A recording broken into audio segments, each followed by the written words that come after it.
There is growing momentum around the world to put malnutrition at the top of the development agenda. Our understanding of what is required to tackle undernutrition on a large scale has changed significantly in the last couple of decades.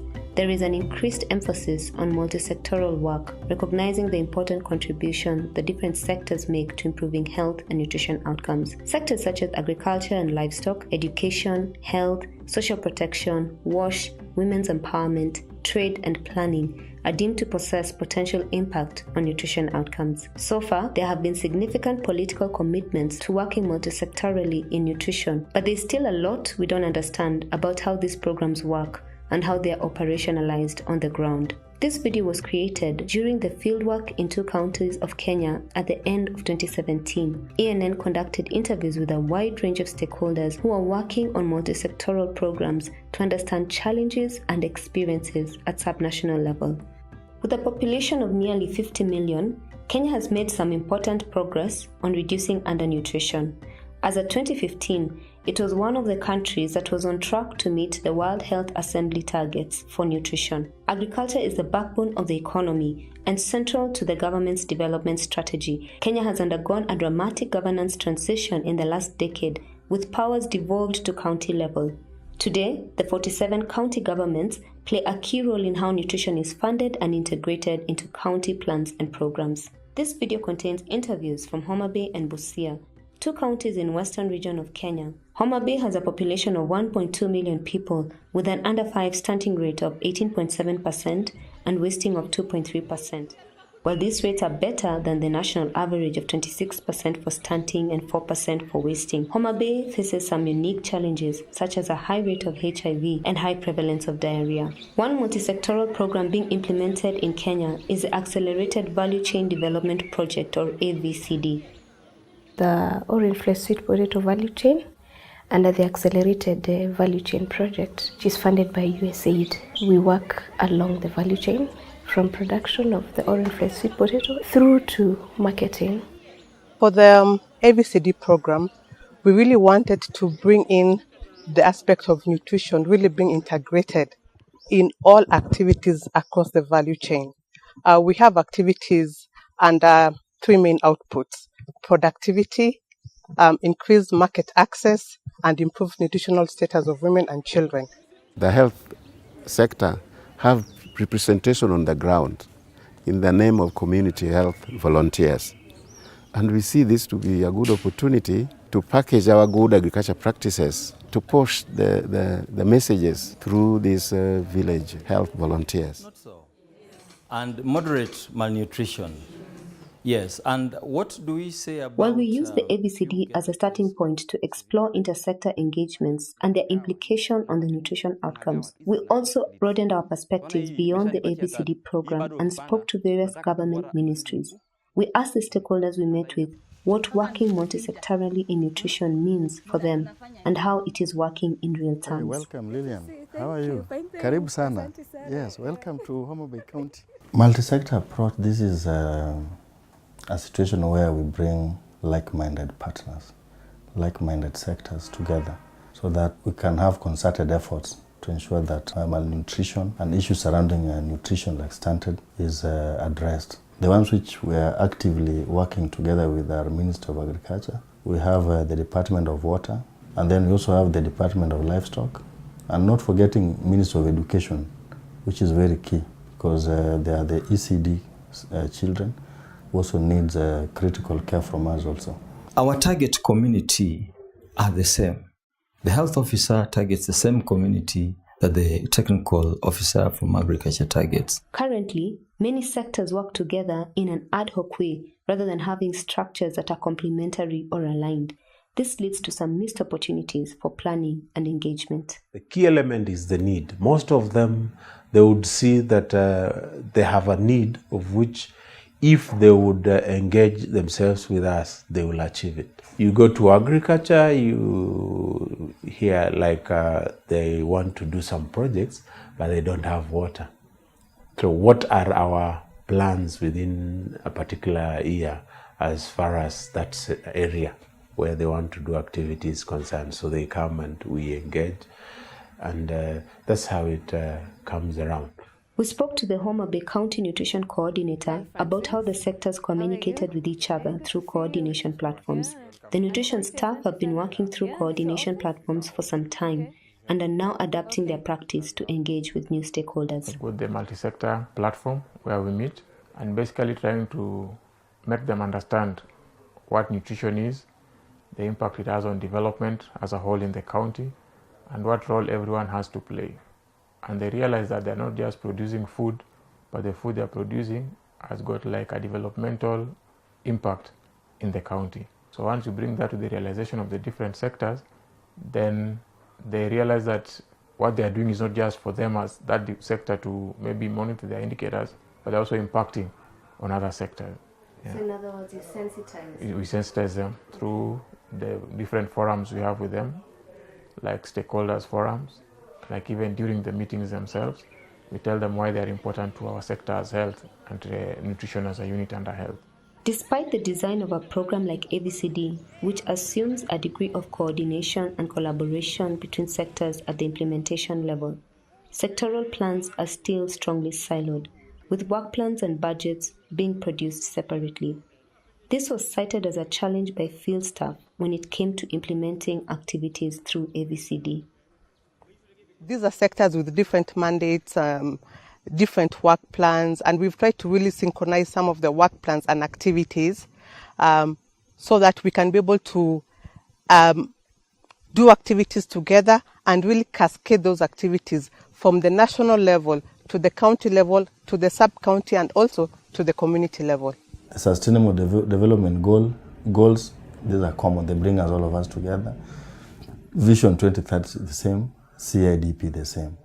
But when it comes to annual work plan, every sector or every discipline will see how it operationalizes its own plan. Yeah, that's the only difference.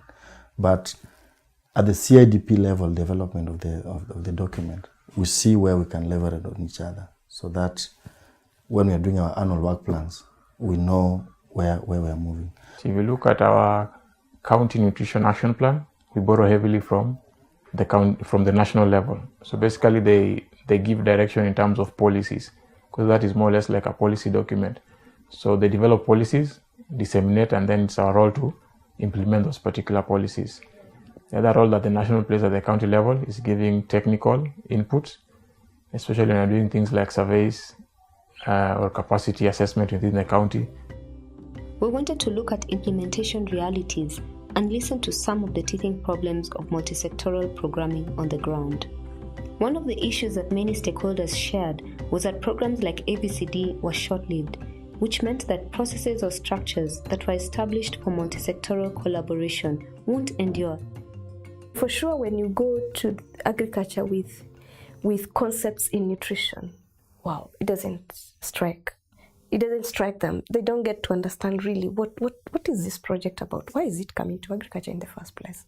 But then we really get them to buy in as time moves, and that goes back to the factor of time. How critical is time in these multi-sector kind of projects?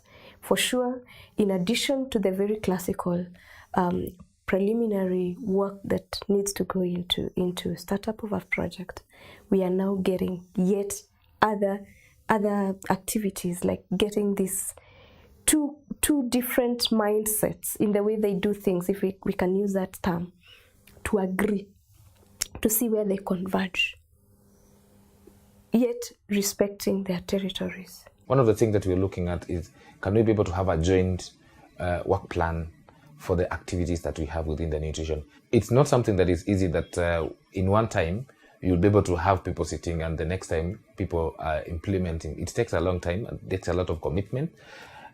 For it to work, it needs a lot of effort and input. Yeah. Issues with M&E and evidence being gathered in silos was also raised. Each sector is looking for its own indicators. If, for example, we are talking about a certain value chain, in that case I'm referring to a certain crop, like sweet potatoes. One can be interested in yield. The other one is interested in biomass. That is biomass in terms of seed or vine multiplication. Another one will be looking at nutrition. And then there is also a big gap in terms of information dissemination. The breeders do their work, we don't get the information. The researchers do their work, we don't get the information. Because there is nobody to bring us on board to understand some of these things. Through this case study in Kenya, we also explore devolution and how this has affected nutrition programming at county level. For some, devolution was seen positively as something that was enabling intersector collaboration and reducing bureaucracy. Yeah, I want to believe even before devolution, Minister of Health collaborated with other sectors. But devolution has brought it so close to people, and devolution has brought the offices near each other. Yeah, if I want to meet the director of agriculture, I don't need to go to Nairobi. I just move to the next offices there and I'll find them. I would say devolution is a good thing because as a sector of health, we've been able to engage our partners more freely, getting to reach them more easily, as opposed to when you're still working under the central government, where you have to get like direction from Nairobi on whom to engage with. Quite a number of the leaders that we have under devolution are just within. So if there is a challenge in terms of accessing, for instance, health infrastructure, or a problem where we are having long distance now to reach a facility, they can approach that person who is coming within them, within that county, or within that region. So devolution, there is much advantages that so far we've experienced. For others, such as those in the agricultural department that offers extension services, some of the negative impacts of devolution were discussed, such as changing budgets and reduced mobility for field staff. We have had a challenge of inadequate support to extension in terms of facilitating the process with the vehicles, motorbikes, to be able to reach the farmers. So because of that, I think the gap between extension service providers and the farmers has, I think, widened. Based on our conversations with stakeholders working at county and field level in Homa Bay, Makueni, and Busia, we were able to draw out some key themes. One was the need for time. Another was the need for top-level coordination structures to ensure that coordination platforms were being utilized properly. One of the recommendations is to have a very strong department that coordinates all the activities. That's all. Then two, to avoid a sectoral approach, to have a multi-sectoral approach, so that at the end of the day, the left arm knows what the right arm is doing, to avoid duplication and also to avoid negative development. Lastly, the need for shared metrics to support this shared accountability. I think what we would do differently is to do a little bit of more planning together and even try and have more indicators that we can measure together as combined sectors.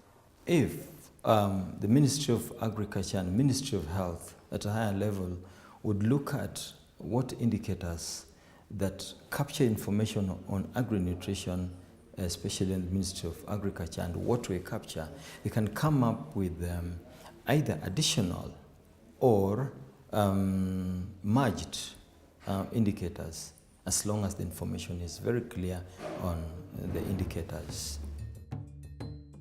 With the AVCD program phasing out, there is a big opportunity to consolidate evidence and lessons learned and data on nutrition outcomes. This is one of many similar programs being implemented around the world.